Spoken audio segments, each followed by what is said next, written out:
Okay, I keep showing you instances of the Greek hand in the Bible, and this one's no different, although it's got a bit of a twist because it shows you where the Greeks get some of their things from in a twofold way. This is Inanna. You can see that star up there in the upper left-hand area there. It's an 8-pointed star. It really looks like Mexico's flag, if you will, or New Mexico, where they have that symbol where it's wavy and then beams and then wavy and then beams. She looks almost like she's wearing a backpack. In Inanna's descent into the underworld, there's a strange tale where she goes and gets killed and then resurrects 3 days later. And if that was the only connection, that would be enough to show you a connection. And also the fact of that 3 days, which keeps showing up over and over again, which is the length of time that the sun stands still. That's what solstice means, is sun stands still, sol in stasis. And it stands still for 3 days and then it starts rising again. During the death of winter, during the longest day of the year, and then we have the equinoxes, where it means equal night in Easter and in the fall. But there are more connections in this story. As she goes into the netherworld, there's a few little bitty pieces of the story, but we'll go ahead and get in there where she goes through these gates. As she goes through the gates, she's actually humiliated and stripped, which sounds very much like the Jesus tale. She gets to the end, which is kind of what this looks like here when she looks at Ereshkigal, which is a goddess of the underworld, which is just something like Hades' wife, if you will, and so on. Or if you want to go with it, it's like Satan's wife, but this hell is a little different. But strangely, in this tale of hell, she gets killed, and then she gets hung on a nail. Now, not 2 nails through the hands and 1 through both feet at one time, but she gets hung on a meat hook or a nail for 3 days, and then her companions are beckoned. Before this even happens, she tells them, if I am not back in 3 days, come and get me. And she beckons out to On and Inky and so on, and eventually there's a few different tales of this where there's a sly fox that brings it back and so on like that. But in this tale, there ends up being the ideal that 3 days later she rises again with the sun. This is probably the earliest telling that we have of it, and strangely, whenever you look at something like this, you might see her in a Christ pose of Inanna.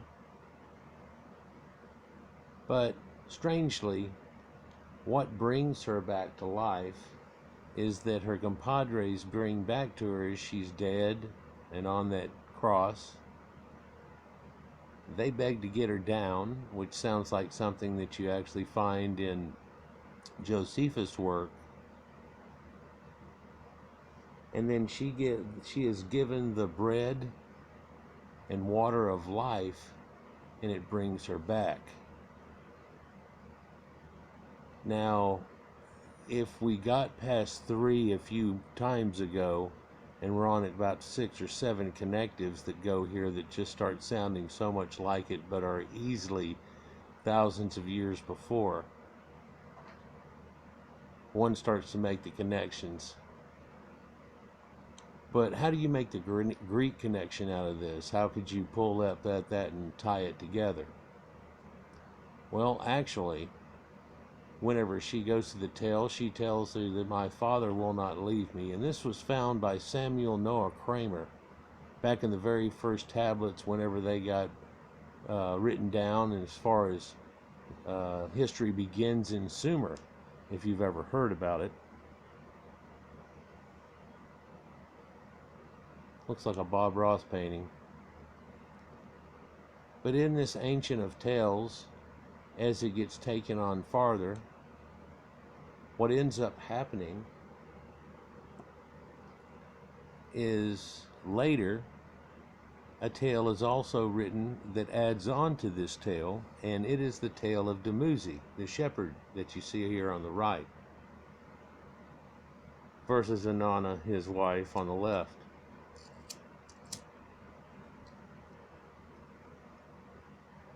And Demuzi has to take her place, and she comes back and find out that he's not wooing her and crying and wooing for her death, and because she's not doing that, she sentences him to have to go to hell.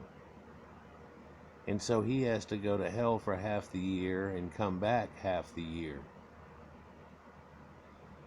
Now, how does this weave into the Greeks? Well, this is the tale of Adonis and Persephone, and how she goes to the underworld, and whenever she comes back, spring comes and all the plants flower up. It's like Mother Nature. Mother Nature growing to the southern hemisphere while it's winter up here, and then bobbing back the other way. And it's just a mythology that's written in it. But this is Adonis. Now, Adonis is actually in the Bible. Whenever they talk about the Old Testament and they don't want to say Yahweh, they say Adonai. This is the same recollection. It just makes it much, much bigger, doesn't it? But what does it do to you when you find out that it really comes from a pagan tale and it's just a retelling? And perhaps the same people